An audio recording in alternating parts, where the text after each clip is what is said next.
আমাদের অনেক খরচই হয় হঠাৎ সিদ্ধান্তে বা ইম্পালস পারচেজে। এখনকার মার্কেটিং সিস্টেম এমনভাবে ডিজাইন করা হয়েছে যাতে করে আমাদের তৎক্ষণাৎ সন্তুষ্টির চাহিদা মেটানো যায়, যেটাকে আমরা বলি ইনস্ট্যান্ট গ্র্যাটিফিকেশন। সবকিছুই এখন অনেক সহজ হয়ে গেছে।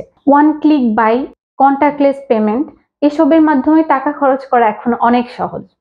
সমাজ এখনই চাই মানসিকতায় অভ্যস্ত হয়ে গেছে এবং আমাদের সিস্টেমটাকেও এইভাবে ডিজাইন করা হয়েছে। কিন্তু সমস্যা হলো, আপনি যদি এই তৎক্ষণাৎ কেনার প্রলোভনে পড়ে যান, তাহলে এটা খুব সহজেই আপনার সমস্ত সঞ্চয় নিঃশেষ করে দিতে পারে। মার্কেটিং কোম্পানিগুলোর এর জন্য স্পেসিফিক টিম থাকে এবং কোটি কোটি টাকার বাজেট থাকে।